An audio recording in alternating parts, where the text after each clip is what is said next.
오늘은 2024년 2월 7일부터 지난 일주일간의 말씀 묵상을 나누겠습니다. 저는 시편 말씀을 묵상하고 마가복음 말씀에 들어갑니다. 말씀 묵상 시작합니다. 2024년 2월 7일 시편 102편 12에서 28절 말씀. 오늘 내게 들려주시는 시편 말씀을 통하여 하나님이 은혜를 베푸시는 때와 하나님이 베푸시는 은혜를 받을 만한 때를 묵상하게 된다. 시편 기자는 지금이 하나님이 은혜를 베푸시는 때라고 말한다. 하나님께서 정한 기한이 다가오고 있다고 말하면서 말이다. 그런데 나는 이 말씀에서 사도 바울이 그와 함께 동역하는 사람들에게 했던 말을 떠올리게 되었다. 보라, 지금은 은혜 받을 만한 때요. 보라, 지금은 구원의 날이로다. 아멘. 어렴풋이 느껴지는 것이 하나님께서 지금 내게 하나님께서 은혜 베푸실 때가 되었다고 구원 사역이 시작될 때라고 말씀하시는 것 같다. 남편과 함께 새로운 사역을 꿈꾸고 기도하고 준비하고 있는 시점에 이 말씀을 주시는 것은 내게 큰 의미이고 소망이다. 조금 있으면 런치패드 모임도 하게 되는데 하나님께서 교회 공동체에 행하실 새로운 일을 기대하며 그 모임에 임할 수 있을 것 같다. 지금 하나님이 은혜의 때라고 구원의 날이라고 말씀하셨고 그날이 오고 있기에 준비되어 있으면 하나님의 역사가 반드시 있을 것이다. 믿습니다. 아멘. 2024년 2월 8일 마가복음 1장 1에서 11절 말씀. 이상하게도 하나님은 계속적으로 하나님께서 하실 일에 대해 말씀하시며 그 일을 준비하라고 하신다. 오늘 말씀에서도 세례 요한의 등장을 보이시며 주의 길을 준비하라. 그의 오실 길을 곧게 하라고 하신다. 즉 이 말씀은 하나님이 하실 일이 있으니 준비하라는 것이다. 특별히 하나님께서는 그분의 오실 길을 곧게 하라고 하시면서 누가복음의 말씀으로 구체화시켜 주셨다. 모든 골짜기가 메워지고 모든 산과 작은 산이 낮아지고 굽은 것이 곧아지며 험한 길이 평탄하여질 것이요 모든 육체가 하나님의 구원하심을 보리라고 말씀하신다. 이 기도는 내가 지속적으로 해오는 기도로서 새로운 공동체가 온전히 세워지기 위해서는 그 안에 섞여 있는 불평과 불안과 시기와 원망의 영이 사라지고 평안해지길 구해야 하기 때문에 이렇게 기도해 왔다. 더불어 골짜기가 메워지고 산이 낮아져서 평지가 되듯 주님의 하실 일이 준비되길 기도했는데 오늘 말씀에 고스란히 나왔다. 하나님께서 내가 모르는 무엇, 내가 보지 못하는 그곳에서 주님의 일을 행하고 계심을 느낄 수 있는 것 같다. 나의 기도가 결코 가벼워서도 안 되고 기도의 무릎이 약해져서도 안 된다. 요 며칠 계속적으로 누적된 피로와 수면 부족으로 기도 시간을 지켜 일어나지 못한 나를 반성하게 된다. 정신을 바짝 차리자. 하나님께서 지금 일하고 계신다. 2024년 2월 9일 마가복음 1장 12에서 20절 말씀. 예수님께서 베드로와 그의 형제 요한 그리고 세베대의 아들 야고보와 그의 형제 요한을 부르시는 장면이다. 그런데 오늘은 문득 왜 예수님은 그 많은 직업군 중에서 어부들을 그의 제자로 부르셨을까 궁금해졌다. 물론 모든 제자들이 다 어부였던 것은 아니었지만 분명 여기에도 주님의 계획하심이 있으리라고 믿는다. 그런데 이 말씀을 통해 하나님께서 내게 주시는 메시지는 적어도 이 4명의 어부들이 순수하고 순종적이었던 사람들이었음을 발견하게 해준다.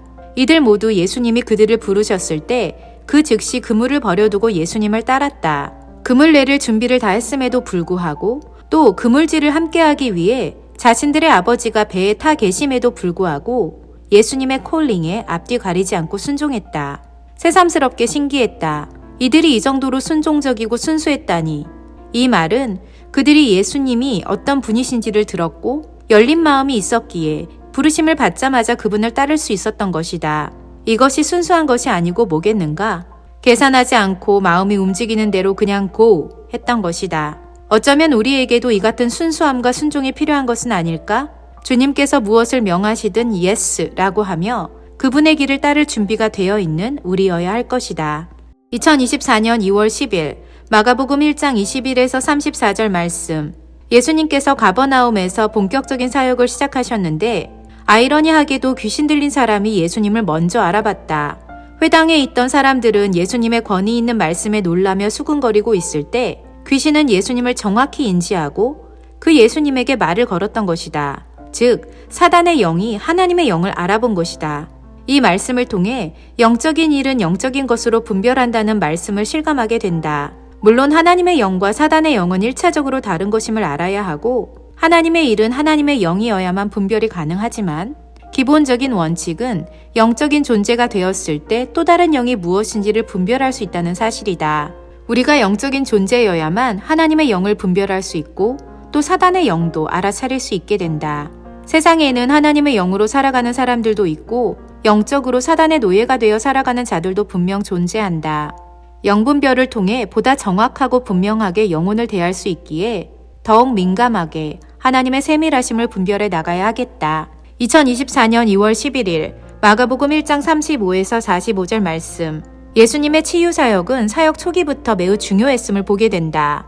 특별히 오늘은 나병 환자의 나음을 보면서 우리에게 정말 필요한 믿음은 엄청난 신앙생활의 경력을 통해 나오는 것이 아니라 아주 원초적이고 간단한 자기 인식에서 시작된다는 것을 깨닫게 되었다. 한 나병 환자가 예수님 앞에 나와서 꿇어 엎드리며 간구했다. 원하시면 저를 깨끗하게 하실 수 있나이다 라고 하며 그에게 있어서 필요한 것은 단 하나, 바로 나병에서 치유받는 것이었다. 나병으로 고통당하는 것이 그의 현실이었고 그의 원초적인 갈망은 나병에서 낫는 것이었다. 이 같은 자기 인식 하나만으로 그가 예수님 앞에 나오는 동기는 충분했다. 그리고 그는 그 문제를 해결받았다. 이 말씀에서 나는 암으로 고통당하고 있는 내 주변의 사람들, 아니 더 솔직하게 우리 성도들의 가족들이 생각이 났다. 암에 걸려 고통당하는 그들의 가장 간절한 소원은 암에서 나음을 입어 건강해지는 것이다. 그 이유 하나면 예수님께 나올 충분한 조건이 된다. 그런데 그들은 여전히 하나님 앞에 나오지 않는다. 오늘 이 말씀이 질병으로 고통당하는 이들에게 너무나 필요한 말씀임을 깨달으며 주저함 없이 하나님 앞에 나아가라고 권면하는 내가 되어야 한다고 다짐해보게 된다. 33살의 어린 나이에, 아니 젊은 나이에 유방암으로 유명을 달리한 한 성도의 딸을 추모하며 이 마음이, 이 말씀이 더욱 간절히 내게 다가옴을 느낀다. 2024년 2월 12일 마가복음 2장 1에서 12절 말씀. 예수님의 소문을 듣고 수많은 사람들이 예수님을 만나러 왔다. 그들 중 상당수가 병든 몸이 치유받기를 원하는 사람들이었을 것이다. 그런데 눈에 띄는 것은 여러 명의 친구들이 그들의 한 친구인 중풍병자를 데리고 예수님께 왔던 사건이다. 이 친구들은 예수님이 계신 곳에 사람들이 너무 많아 들어갈 수 없었기에 지붕을 뜯어 구멍을 내고 중풍병자의 누운 상을 달아내렸다. 익히 잘 알고 있었던 말씀인데 오늘은 이 말씀이 새롭게 보여진다. 어쩌면 이 중풍병자는 주변 사람들의 신임을 많이 받는 사람이었을지 모른다는 생각이 들었다. 그를 예수님께 데려오기 위해 애쓴 사람들이 있었고 기꺼이 그들은 그를 낫게 하기 위해 지붕을 뚫어 구멍을 내는 수고를 아끼지 않았다. 예수님은 이 중풍병자를 치유하시면서 그들의 믿음을 보셨다라고 말씀하셨다. 이로 보건대 이 중풍병자와 함께 온 이들은 이 사람과 특별한 관계를 맺고 있는 친한 사람들이었음에 틀림없어 보인다. 여기서 나는 우리의 연약함을 함께 공감해주고 도와주는 찐 공동체가 얼마나 중요한 것인지를 새삼 느낀다. 동시에 공동체의 도움과 사랑을 받을 만한, 받아도 마땅한 신임과 사랑을 받는 존재가 되어야만 그 은혜를 누릴 수 있다는 사실도 배우게 된다. 우리는 스스로에게 질문해 보아야 한다. 나를 위해 지붕을 뜯어 구멍을 내는 수고를 해줄 사랑하는 동료들이 있는가? 없다면 우리의 관계를 되돌아봐야 할 것이고, 있다면 우리도 기꺼이 누군가를 위해 그 같은 수고를 해줄 수 있는 믿음의 사람이 되어야 할 것이다. 나의 모든 관계를 자세히 살피게 해주시는 말씀이어서 감사하다. 2024년 2월 13일 마가복음 2장 13에서 28절 말씀. 하나님께서 오늘 내 마음에 심어주시는 말씀은 안식일이 사람을 위하여 있는 것이요 사람이 안식일을 위하여 있는 것이 아니니라 이다. 안식일은 사람을 위하여 있는 것이지만 이 말이 우리에게 너희를 위하여 있는 것이니 맘껏 먹고 자고 쉬고 재미있게 지내라가 아니다. 하나님께서 우리에게 쉬라고 지정해 주신 날의 의미가 훼손되는 지금의 시대에 우리 스스로는 다시금 점검해 보아야 한다. 쉬는 날만 기다리며 어떻게 하면 그날 잘 쉬고 재미있게 보낼까만 생각한다면 이는 마치 사람이 안식일을 위하여 있는 것처럼 그날을 기다리게 된다. 하지만 우리가 몸과 마음과 영혼이 쉬기 위해, 더 정확히는 주님 안에서 그 같은 쉼을 누리기 위해 안식일을 지킨다면 그것은 안식일이 사람을 위하여 있는 것이 될 것이다. 아주 미세한 차이일지라도 그 의미가 분명히 다르기에 우리의 쉼의 현 주소를 정확히 직면해야 하는 것 같다. 주일은 주일대로 잘 지키지만 내가 생각하는 나의 안식일 혹은 안식 시간이 과연 온전하게 지켜지고 있는가를 조심스럽게 들여다보게 된다. 제대로 된 안식 시간을 구별하기 위해 다시금 내 일정과 시간표를 점검해보고 영성일기를 소홀히 혹은 가볍게 대충 하려 하지 말아야겠다.